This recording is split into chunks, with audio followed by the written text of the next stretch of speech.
Bonjour à tous, il est délégué départemental du Rassemblement national dans le Gard, aux côtés de Gilbert Collard, mais aussi directeur de cabinet de Julien Sanchez à Beaucaire. Depuis 2014, conseiller municipal d'opposition à la ville de Nîmes, à l'agglomération, mais aussi à la région Occitanie. Candidat RN à la mairie de Nîmes, il espère faire mieux en 2020 que deuxième. Je vous propose cet entretien avec Yoann Gillet. Bonjour Yoann Gillet. Bonjour. Alors, deuxième candidature à la mairie de Nîmes, après 6 années passées dans l'opposition municipale. Qu'est-ce qui motive votre engagement ? Écoutez, ce qui motive mon engagement, c'est la volonté de changer les choses à Nîmes. C'est les Nîmois, les Nîmoises qui nous demandent du changement, qui veulent que les choses bougent, qui ont vu aussi ce qui s'est passé à Beaucaire et dans les villes gérées par le Rassemblement national, et qui voient très bien que le Rassemblement national à la tête d'une collectivité, c'est de la fermeté, c'est du bon sens, c'est de la bonne gestion, et ça, les Nîmois en ont besoin et en veulent. Quelles seraient vos mesures prioritaires pour Nîmes, qui est tout de même une commune à la taille bien différente de celle des communes que vous avez citées ? Tout d'abord, la sécurité. Je propose le doublement des effectifs de police municipale, ça me paraît essentiel. C'est un effort budgétaire que la ville doit faire. Aujourd'hui, on a approximativement 150 policiers municipaux. Je pense qu'il faut doubler ces effectifs. Il faut aussi recentrer les missions de la police municipale sur la lutte contre la délinquance. Et puis, il y a de nombreuses autres mesures sur le commerce de centre-ville, par exemple, où l'on propose que la ville mette la main sur les locaux commerciaux en centre-ville pour pouvoir louer ou sous-louer ces locaux à prix préférentiel les 2 premières années pour aider les commerces à s'implanter en centre-ville. Concrètement, au niveau de la sécurité, est-ce que vous considérez que le doublement de ces effectifs de police municipale serait à même d'enrayer un niveau de délinquance qu'on a vu croître au cours de ces derniers mois sur Nîmes ? Bien sûr, je vous prends l'exemple de nombreuses villes qui l'ont fait. C'est le cas de Béziers, c'est le cas de Beaucaire avec Julien Sanchez, où les effectifs ont doublé. Le résultat, c'est quoi à Beaucaire ? C'est moins 49% de cambriolage depuis 2014. C'est moins 48% d'agression, moins 49% de vol avec violence. Donc concrètement, doubler les effectifs de police municipale, évidemment, c'est quelque chose qui est fort, c'est quelque chose qui fonctionne. C'est un effort budgétaire, je l'ai dit. Mais vous savez, Jean-Paul Fournier, maire de Nîmes, depuis 2014, a augmenté la masse salariale de 5 millions d'euros par an, justement. Sauf que ça n'a pas été pour des policiers municipaux. Moi, je propose que ces 5 millions d'euros par an, ils soient mis justement sur des policiers municipaux. C'est important. En échange, évidemment, il va falloir faire des économies ailleurs pour pouvoir financer cette mesure. C'est une évidence.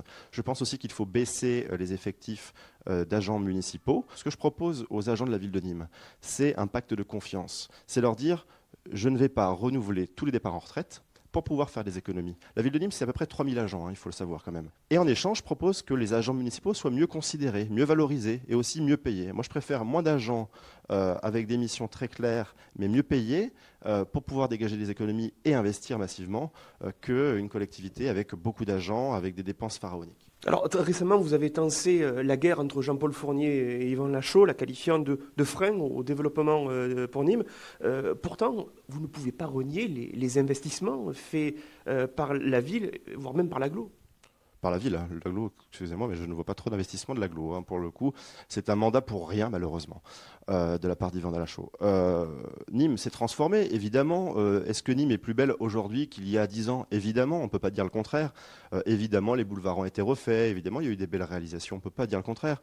Mais est-ce que c'est ça une gestion municipale ? Est-ce que c'est que ça ? Non, c'est pas que ça. Il faut agir sur le développement économique, il faut agir sur l'habitat, il faut agir sur des gros investissements, sur le développement économique. Pour autant, si les grands boulevards ont été refaits, les Nîmoises et les Nîmois savent très bien, en partant travailler le matin, que toutes les routes sont défoncées, qu'il n'y a pas eu d'investissement suffisamment massif sur la voirie, par exemple. Donc évidemment, il y a eu des belles réalisations et je ne suis pas là pour taper sur Jean-Paul Fournier. Moi, je ne suis pas un candidat qui va uniquement faire des reproches. Non, je suis là pour proposer une nouvelle voie aux Nîmois. Vous croyez que la baisse des loyers de 30% par exemple sur les 2 premières années serait suffisant pour insuffler une nouvelle dynamique au sein d'un écusson qui a beaucoup souffert ? C'est une des mesures. Évidemment, ce n'est pas la seule. Moi, ce que je souhaite faire, évidemment, 30% de remise sur les loyers les 2 premières années. Mais ce n'est pas que ça. C'est aussi recréer de l'activité en centre-ville. C'est développer les animations, les festivités gratuites et populaires en centre-ville avec un seul objectif, c'est de refaire revenir les Nîmois, les visiteurs, les touristes, dans le cœur de la ville de Nîmes pour pouvoir consommer. C'est aussi avoir une action concrète sur le stationnement, parce que ce qui a été fait pour le stationnement ces dernières années a tué le centre-ville. Il faut aussi remettre de la sécurité, parce que c'est important. Si certains ne viennent plus en centre-ville aussi, c'est parce qu'ils en ont marre le samedi, quand ils viennent faire leur shopping, eh bien, de se faire emmerder, excusez-moi de l'expression, par des petites racailles qui viennent emmerder tout le monde. Pour vous, la vidéosurveillance est insuffisante quand vous dites ça?